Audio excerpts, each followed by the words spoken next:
a 2-year-old child keep pushing. The 2-year-old child will keep pushing to get further and see what they can get away with. Well, it's just the same with these eco-vandals. They, as you mentioned, Rita, they threw soup over a Van Gogh painting in the same gallery. Two of them glued their hands to the 18th century frame in morons, which another Van Gogh lunatics, masterpiece retards was hanging. And do you know how much those two got fined eventually? £500 a piece. £500 a piece. Oh. So it turns out it's a bit of a bargain if you want to get your international message across and create a little act of terror. It's quite a bargain to go in and assault the completely, guiltless collection of the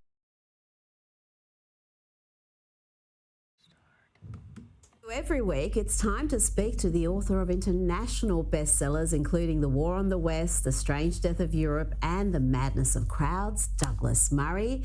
Douglas, you've been the #1 trending topic in Australia for several days now. You're in Israel, and a clip of you went viral recently when, during an interview, you had to take cover due to a HAMAS rocket. And so I want to take you back to the statement you were in the middle of making. You were saying that the comparisons between Hamas and the Nazis is insufficient. Are you really saying that Hamas are worse than the Nazis?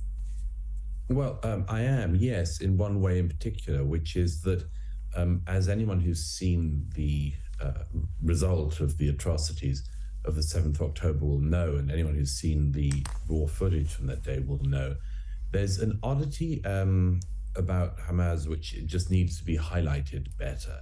And that is this, everybody talks about the Nazis, everyone in our era in Australia and Britain, Europe and America and the West, they seem to think the Nazis are the only point of comparison. But for once, there is a comparison worth making, because the Nazis, even the SS battalions who were shooting Jews in the back of the head and kicking them into ditches, had to get very drunk in the evening to try to forget what they were doing. There were the people who did these atrocities mainly, it seems, although they were completely guilty of them, did feel some shame for them. Remember that the Nazis even tried to cover over Treblinka death camp as they retreated. Now there's a difference, which is that the Hamas terrorists of October the 7th actually rejoiced in their acts of evil as they were carrying out. They actually boasted about them. In one now quite famous call, one of the people who had just killed 10 Jewish people in their homes phones back to his parents in the Gaza and says, Father, you should be so proud. Your son has killed 10 Jews with his own hands. Get mother on the phone.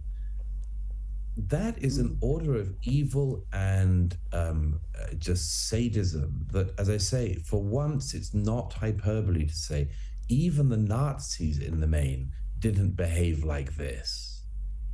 Now, the British Home Secretary, Suella Braverman, has penned a column for The Times, arguing that there is a perception that senior police officers are playing favourites when it comes to protesters.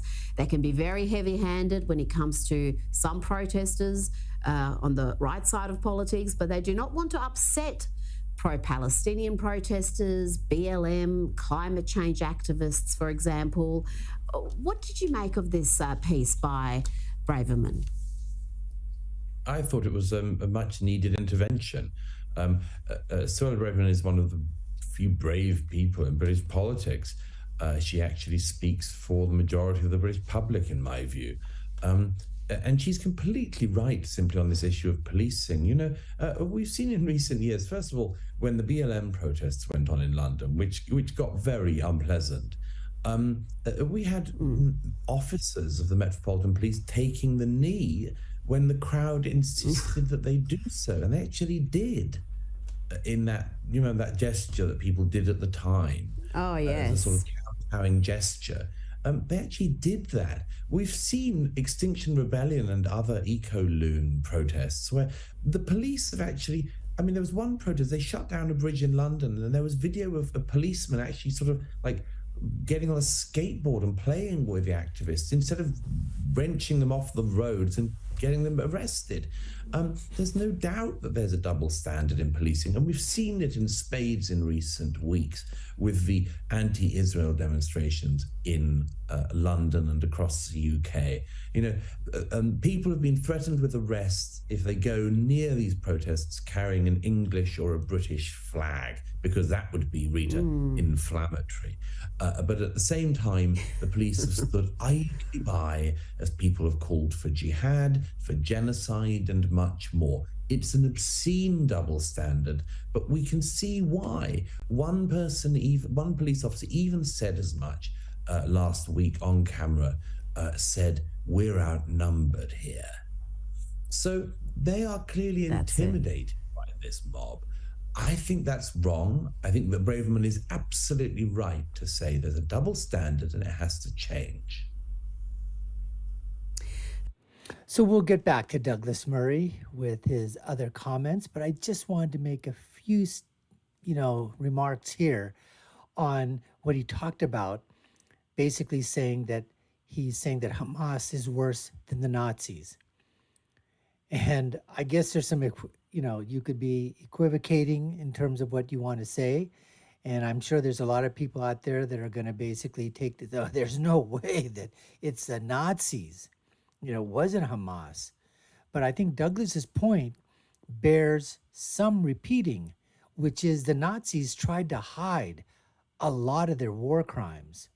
What they didn't think they were war crimes at the time, but they tried to hide what they were doing. They took meticulous notes on, what they were doing with the Jewish people, what they were doing with, other ethnic groups that they were, putting in concentration camps, putting into mass murder fields, taking them to the, concentration camps. So they were all doing the meticulous note-taking. There's no doubt about that. But they never thought in a million years that they were ever going to get caught. They thought they were going to win the war, and this was just going to continue as usual.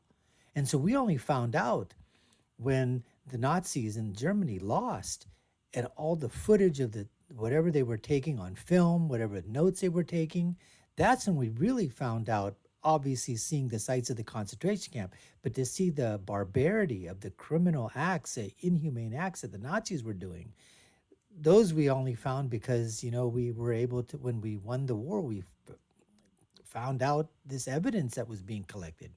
But Hamas, they're going out with GoPro cameras, they're filming this, they're talking about it. They're, like you said, the phone call to the family saying of what he did, with the, who he killed.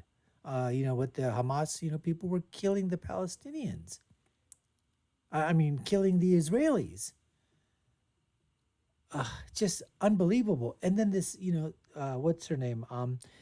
The British Suella Braverman. Her last name, folks, a braver man. The British High Command in charge of the police, are they just cowards? Where are their cojones? Where are the balls on these people? You saw that police officer taking a freaking knee, not just once, but 2 or 3 times in front of those protesters? Do you think the NYPD would have ever taken a knee to a protester? To a demonstrator? Are you kidding me? There is no way on hell that an NYPD officer or an NYFD fire department person, anybody, you think a combat veteran would take a knee to a protester, a demonstrator from Just Stop Oil or climate change or whatever? There's no way. But that's the problem. It's the British High Command. And the other thing is, 99% of the police officers, unfortunately, in Britain, they don't have a freaking gun. So like when Douglas was saying that they're intimidated by these huge mobs and huge protesters that are out there, it does come in your mind that they think, what would happen? How are they going to, if it was hand-to-hand combat in the streets or whatever, how are they going to, fight thousands upon thousands of people? That's why we have a Second Amendment here in the United States of America. That's why police are allowed to be armed in case things like this get out of control. They're there. Anyways, this is the stuff that we're bringing you today, folks. This is what's on tap. And we got more Douglas Murray, so don't go away. You're watching the Dr. Nasir Shaikh Show. I'm your host, Dr. Nasir, where I give you my political prescription from my political perspective of what happens when all these things collide in the world. Douglas Murray, social justice warriors, virtue signaling woke elites. You've got culture, you've got politicians, you've got politics, government, policies. They all collide. And Douglas is there to give his statements concisely and precisely. So let's get to more Douglas right now. Climate change cultists. We just had Just Stop Oil step up their violent antics with this act of vandalism at the National Gallery in London.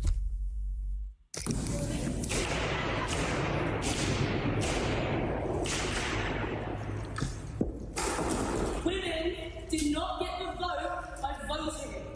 It is time for deeds and not words. They are becoming more destructive, Douglas. It used to be paint, now they're taking sledgehammers to these paintings. What's next? It's unbelievable to view, of course. I mean, it's just appalling. This particular painting that was attacked, the Rokeby Venus of Velázquez, was attacked before. It was slashed in 1914 by a suffragette. And these vandals this week clearly felt they were treading in her footsteps. They hadn't quite done their research because the suffragette in question ended up joining up with Oswald Mosley's British Union of Fascists, which just goes to show, among other things, that the path of history isn't quite as straightforward as some of these people would think. But, you know, watching them take these mallets and hammers to smash one of Velázquez's great masterpieces. I mean, we don't know yet what damage they may have done to the canvas. They obviously repeatedly smashed the glass protecting this masterpiece. But to see them get away with this is a reminder of this is what happens if you allow a 2-year-old child to keep pushing. You know, the 2-year-old child will keep pushing to get further and see what they can get away with. Well, it's just the same with these eco-vandals. You know, they, as you mentioned, Rita, they threw soup over a Van Gogh painting in the same gallery. Two of them glued their hands to the 18th century frame in morons, which another Van Gogh lunatics, masterpiece retards was hanging. And do you know how much those two got fined eventually? £500 a piece. £500 a piece. Oh. So it turns out it's a bit of a bargain if you want to get your international message across and create a little act of terror. It's quite a bargain to go in and assault the completely, I mean, guiltless collection of the National Gallery in London. It's very cost efficient, it turns out. So surprisingly enough, after they'd come with the soup and with the glue, the next time they came with their mallets and their hammers.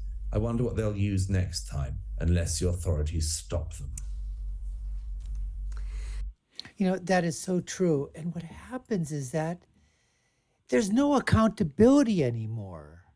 There's none whatsoever. I mean, zero, freaking nada. That's what happens. 500 pounds? That's it? Each 1,000. You know what they're going to do? They'll make that up. People will give to the cause. I mean, they have got to be stopped. They have got to be hit with thousands upon of fines, of dollars or pounds of fines. They've got to be jailed. You've got to make policy. You've got to put something in there that if you destroy or destruct private property or public property, you will be jailed. I would say 10 years. First offense. Second offense, 20. Third offense, for life. That's just me. Because this is ridiculous. This is absolutely ridiculous. It needs to freaking stop.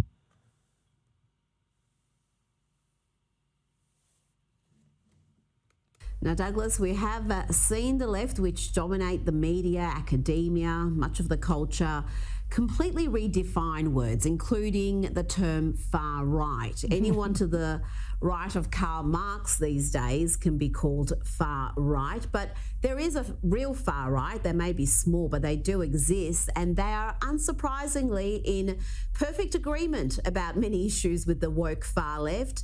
And David Duke is an example of this. He's defended Ilhan Omar in the past, and this week came out strongly against Israel and Zionism. Yep, the former Grand Wizard, I think that's what they call themselves, of the KKK, David Duke, and a man who represents the rump of the sort of far-right party in the UK, the British National Party, that has no influence in politics. The two of them came out in this statement on the side of Hamas and against the Israelis. Thing, because that, as you say, Rita, that sort of awful, ugly rump of the actual far right that is so far away from any mainstream, actually shares its views with the far left and with the Islamists. And one of the places that they all meet up is on the issue of the Jews. How very unsurprising. But here's the difference, of course, is that everybody knows that they would run a million miles from having anything to do with David Duke, the former Grand High Wizardy Wizard or whatever it is of the KKK.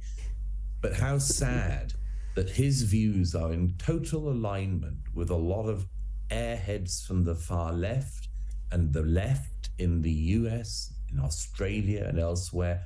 They're in total alignment with them when it comes to the issue of the Jews. It's just that the left and the far left seem not to be able to keep their extremists at bay in the same way. It's a great shame for civilization, and it's a great shame for the respectable left.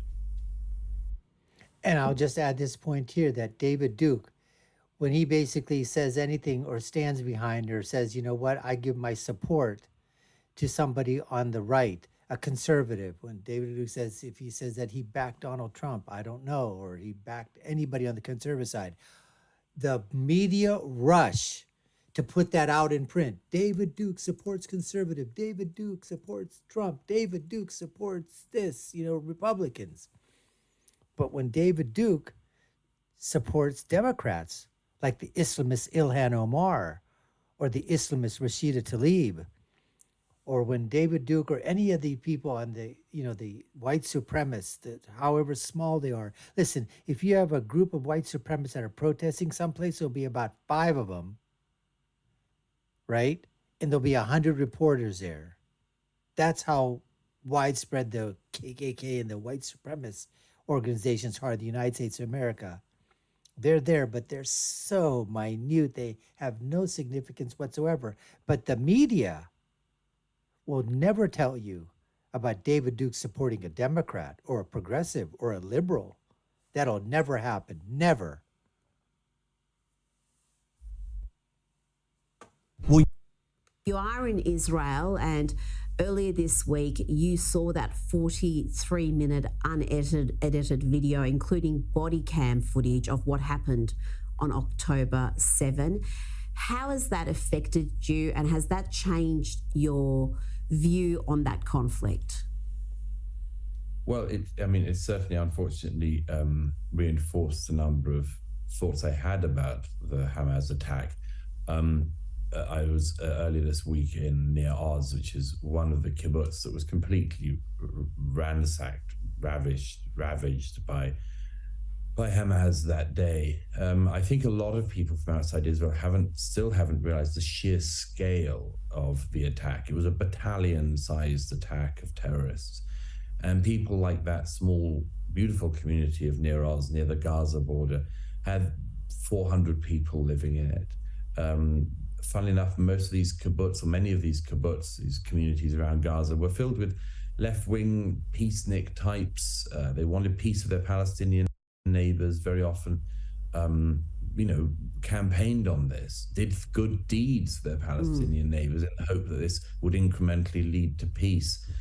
Near Oz lost over 80 of its citizens to being kidnapped by Hamas. They were stolen from their homes, often having been horribly tortured and taken into the Gaza, where some of them still are. And more than 30 people of that community were massacred right there. An elderly man burnt alive in his house, and much more. I went round what remains of the community a couple of days ago, wrote about it for the New York Post today, and I urge people to just read about this, to confront it, because to confront it is to confront true human evil in our time. And it is to understand the basic Israeli message, which is we just cannot live with Hamas beside us when they do this, when they glory in it, and when they say, as one of their leaders again this week, that they want to do this again and again and again. It's impossible for the Israelis to live with that. Douglas Murray, thank you so much for your time this evening. Well, leave it at that, folks. Not much more to say. Douglas Murray giving you his thoughts. Well, folks, we appreciate you taking the time to watch. You've been watching the Dr. Nasir Shaikh Show. I've been your host. My name is Dr. Nasir. If you haven't done so already and you love the content that we're bringing to you, we'd certainly love you to go ahead and subscribe to the channel. Smack that button. Like, share, and follow us. You all know what to do. Take a look at our other videos. The links are here and below. I'll leave with my final thought, which is, when you're right, you're right. And when you're left, you're just wrong. Until next time, folks, take care and stay safe.